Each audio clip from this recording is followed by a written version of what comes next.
2022 সালের নভেম্বর মাসে ChatGPT launch হয়। সেই তখন পুরো বিশ্বের সবার মুখে একটাই কথা ছিল এবং সবাই একটা জিনিস নিয়ে আলোচনা করছিল, সেটা হলো চ্যাটজিপিটি। সেই তখনকার পর থেকে এই এখনকার ১ মাস আগ পর্যন্ত মানুষ চ্যাটজিপিটি নিয়েই কথা বলত।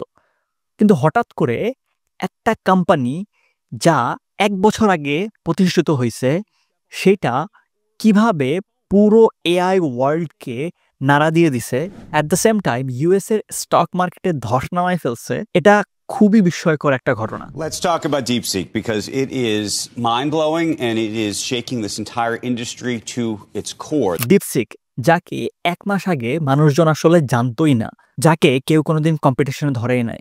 Elon Musk, Sam Altman, Satya Nadella, Sundar Pichai এরা কোনোদিন এই নগণ্য কোম্পানি নিয়ে চিন্তাই করে নাই। তারা নিজেদের মধ্যে কম্পিটিশন সামলাইতেই ব্যস্ত ছিল। কিন্তু হুট করে এই কোথা থেকে ডিপসিক উড়ে এসে জুড়ে বসলো এবং পুরো ওয়ার্ল্ডকে নাড়াই দিছে।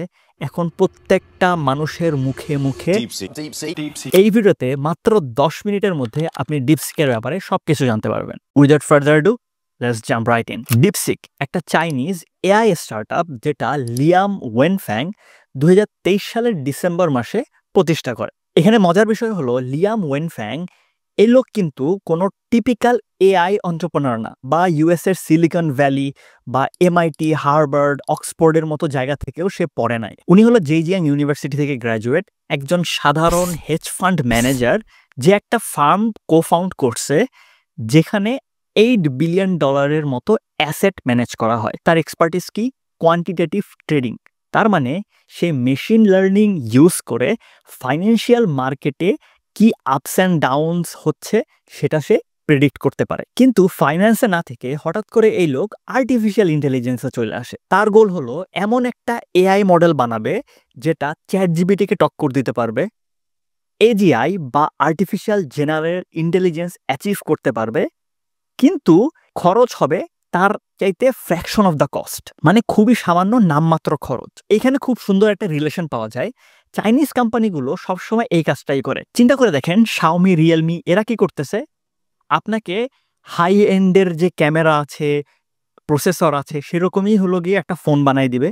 মানে আপনি চান অ্যাপেল, কিন্তু আপনি অ্যাফোর্ড করতে পারেন না, তাইলে আপনাকে সেই অ্যাপেলের মধ্যে যা যা জিনিসপাতি আছে সব কিছুই দিবে, কিন্তু খরচটাও কম হবে। এই চাইনিজ মানুষদের কম দামে ভালো জিনিস দেওয়ার কথাটাই মাথায় আসে ফার্স্টে, এবং এই ক্ষেত্রেও সেম জিনিসই হইতেছে। চ্যাটজিপিটি, ক্লড, জেমিনাই যারা আসলে $20 থেকে শুরু করে $200 পর্যন্ত যে ফিচার্সগুলোর জন্য চার্জ করতেছে, ডিপসিক এসে বলছে, কেন রে ভাই, এত টাকা কেন লাগবে? আমি এই পুরো জিনিস করে ফেলবো ফ্র্যাকশন অফ দ্য কস্টে। আসলে এই কম খরচে এই সব কিছু করার আসলে মূল কারণ কি? মেইন কারণ হলো এআইকে ডেমোক্রেটাইজ করে ফেলা, মানে নর্মালাইজ করে ফেলবে। সাধারণ মানুষজন যে কেউ এআই ইউজ করতে পারবে। এরকম না যে যার কাছে টাকা আছে বা যে প্রিভিলেজ সেই এআই ইউজ করবে। এআই হলো প্রত্যেকটা সাধারণ মানুষের অধিকার। তো এই লোক এআই ইন্ডাস্ট্রিকে একটা চ্যালেঞ্জ দিয়ে ফেললো। $বিলিয়ন কোম্পানি যে এই এআই ফিল্ডে থাকতে পারবে এরকম না, আমি অল্প টাকা খরচ করে এসেও বেটার প্রোডাক্ট দিয়ে তোমাদের সাথেই কম্পিট করব। এবার আসল জায়গায় চলে আসি, যে জন্য ডিপসিক নিয়ে এত বেশি হাইপড, চ্যাটজিপিটির সাথে কম্প্যারিজন, এবং সেই কম্প্যারিজনটা হলো গিয়ে প্রাইস দিয়ে। ডিসেম্বর মাসে ডিপসিকের V3 মডেলটা লঞ্চ হয়, যেটা বানাইতে তাদের খরচ যায় $5.58 মিলিয়ন, যেটা চ্যাটজিপিটি 4 বানাইতে যে খরচ হয়েছে তার মাত্র 5.5% খরচ হয়েছে। তার মানে চ্যাটজিপিটি বানাইতে লাগছে 100 মিলিয়ন আর ডিপসিক বানাইতে লাগছে 5.58 মিলিয়ন। আকাশ পাতাল তফাৎ না? এখন প্রশ্ন আসতে পারে, খরচ তো এরা কমায় ফেলছে, কিন্তু বেঞ্চমার্কের দিকে যদি টক্কর দেওয়া হয় তাহলে কি চ্যাটজিপিটির সাথে পারতেছে? তাহলে স্ক্রিনে থাকা কম্প্যারিজনের দিকে আমরা একটু তাকাই। সবকিছুই ঠিকঠাক ছিল, কিন্তু জিপিইউ এর কম্প্যারিজনে এসে ডিপসিক ইউজ করছে এনভিডিয়া H800, যেটা হলো গিয়ে একটু পুরাতন মডেল। অন্যদিকে চ্যাটজিপিটি ইউজ করছে tens of thousands of high performing GPUs. Interface কস্টের দিকে যদি আমরা তাকাই, পার মিলিয়ন টোকেনে ডিপসিকের খরচ হইতেছে মাত্র 55 সেন্ট, আর চ্যাটজিপিটির GPT-4 খরচ করতেছে $15। তার মানে ডিপসিক হলো 96% চিপার। এ দ্বারা বোঝা যায় কোম্পানিগুলো এই পাওয়ারফুল এআই টুল রান করতে পারবে ফ্র্যাকশন অফ দ্য কস্ট দিয়ে। This is indeed a revolution. DeepSeek যে শুধু প্রাইসিং দিয়ে চ্যাটজিপিটির প্যারা দিছে এরকমই না, ডিপসিক ইউএস এর স্টক মার্কেট পুরো ডিসরাপ্ট করে ফেলছে। The biggest one-day loss in US stock market history. 2022 সালে নভেম্বরের পর থেকে মার্কেটে মাল্টিপল এআই প্লেয়ার্সরা আসছে এবং এই এআই প্লেয়ার্সরা আসার পরে একটা কোম্পানি সবচেয়ে বেশি প্রফিটেড হয়েছে, সেটা হলো এনভিডিয়া। কারণ এই সব এআই টুলগুলো রান করার জন্য যে জিপিইউ প্রসেসিং পাওয়ার দরকার সেগুলো সবকিছু সাপ্লাই দিচ্ছিল এনভিডিয়া। তাই 2022 সালের পর থেকে এনভিডিয়ার স্টক মার্কেট প্রায় 950% ইনক্রিজ হয়েছে এবং মার্কেট ভ্যালিউ প্রায় $2.9 ট্রিলিয়ন দাঁড়াইছে। এনভিডিয়ার ভালো দিন চলতেছিল, কিন্তু ডিপসিকের R1 মডেল লঞ্চ হওয়ার পরে এনভিডিয়ার স্টক মার্কেট জাস্ট এরকমভাবে খাড়া নিচে পড়ে গেছে। এনভিডিয়ার স্টক প্রাইস একদিনে 17% নিচে নামছে, যার মানে হলো মার্কেট ভ্যালু $600 মিলিয়ন নেমে গেছে। এবং এটা হলো ওয়াল স্ট্রিটের largest one day loss in stock market history. শুধু যে এনভিডিয়া পড়ে গেছে এরকম না, নাসডাকের 3% পড়ে গেছে, S&P 500 1.5% ক্ষতি হয়েছে। যত ধরনের ইনভেস্টাররা আছে তারা সবাই এআই স্টক থেকে তাদের টাকা তুলে ফেলছে। কেন তারা এরকম করতেছে? কারণ এতদিন পর্যন্ত মানুষের ধারণা ছিল এই যে এআই টুলসগুলো আছে এগুলো রান করার জন্য অনেক দামি দামি সফটওয়্যারের দরকার, দামি দামি জিপিইউসের দরকার, মানে অনেক টাকা পয়সার দরকার। কিন্তু যখন ডিপসিক এটার উল্টাটা করে দেখাইলো তখন মানুষজন রিয়েলাইজ করা শুরু করলো যে আসলে এত দামি জিনিসের দরকার নাই। যেহেতু দামি জিনিসের দরকার নাই, অর্থাৎ এনভিডিয়ার মতো যে কোম্পানি যারা জিপিইউ সাপ্লাই দিতেছে তাদের জন্য অনেক বড় একটা ক্ষতি হয়ে গেছে। নাটক কি এই জায়গায় শেষ? না, নাটক কেবল শুরু।